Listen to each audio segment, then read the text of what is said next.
السلام علیکم۔ سیدنا عمیر بن وہب رضی اللہ عنہ کا قبول اسلام۔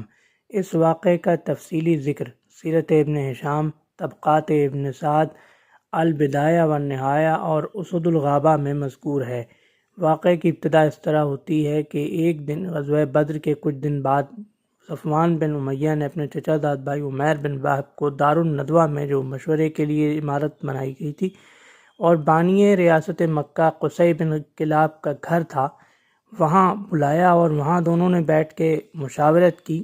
صفوان بن امیہ نے عمیر بن وہب سے کہا کہ اگر تم مدینہ جا کر رسول اللہ صلی اللہ علیہ وآلہ وسلم کا نام لیتے ہوئے کہا کہ اگر تم مدینہ جا کر انہیں قتل کر آؤ تو جب تک تم واپس نہیں آؤ گے میں تمہارے اہل خانہ کی کفالت کروں گا۔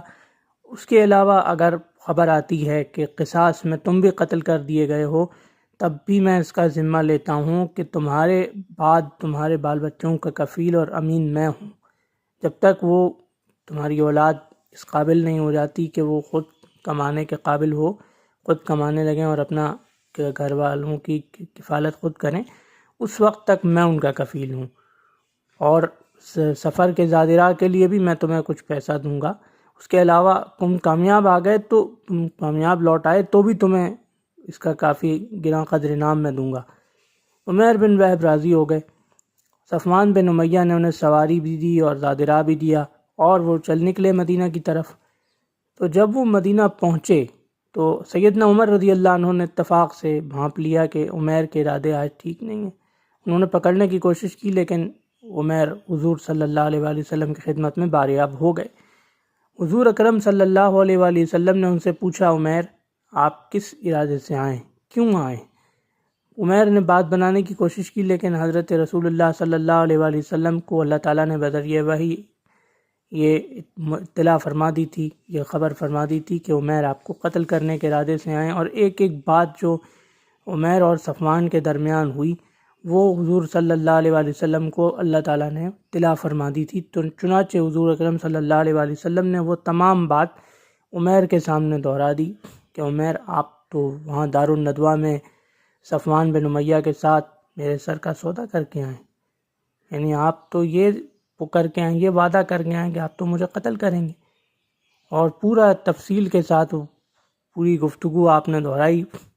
عمیر حیران رہ گئے کہ اس وقت میرے اور صفوان کے علاوہ پورے دارالندوہ میں اور کوئی تھا ہی نہیں، پھر یہ کیسے رسول اللہ صلی اللہ علیہ وآلہ وسلم کو خبر ہو گئی؟ تب انہیں احساس ہوا کہ رسول اللہ صلی اللہ علیہ وآلہ وسلم کو جو اس بات کی خبر ہوئی ہے یہی اس بات کی دلیل ہے کہ حضور اکرم صلی اللہ علیہ وآلہ وسلم سچے رسول ہیں، اللہ کے واقعی پیغمبر ہیں۔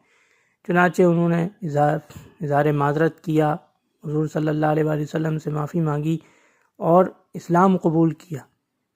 جب وہ مسلمان ہو کر واپس جانے لگے تو سیدنا عمر رضی اللہ عنہ نے انہیں راستے میں روک کر فرمایا کہ عمیر جب آپ آئے تھے یقین کیجئے روئے زمین پر آپ سے زیادہ نفرت مجھے کسی سے نہ تھی، لیکن آپ جا رہے ہیں تو آپ کو اپنی اولاد سے، اپنے بھائیوں سے زیادہ محبوب سمجھتا ہوں۔ اور سیدنا عمر رضی اللہ عنہ سے رخصت ہو کر، حضور صلی اللہ علیہ وآلہ وسلم سے رخصت ہو کر اسلام قبول کر کے جناب عمیر بن وہب رضی اللہ عنہ جب مکہ پہنچے اور صفوان کو بتایا کہ میں مسلمان ہو گیا ہوں تو صفوان یعنی غضبناک ہو گئے اور صفوان نے سارے تعلقات عمیر بن وہب رضی اللہ عنہ سے ختم کر دیے۔ لیکن فتح مکہ کے موقع پر یہی عمیر بن وہب رضی اللہ عنہ صفوان بن امیہ کو خدمت رسالت میں لائے۔ تو یہ تھا حضرت عمیر بن وہب رضی اللہ عنہ کے قبول اسلام کا تفصیلی واقعہ۔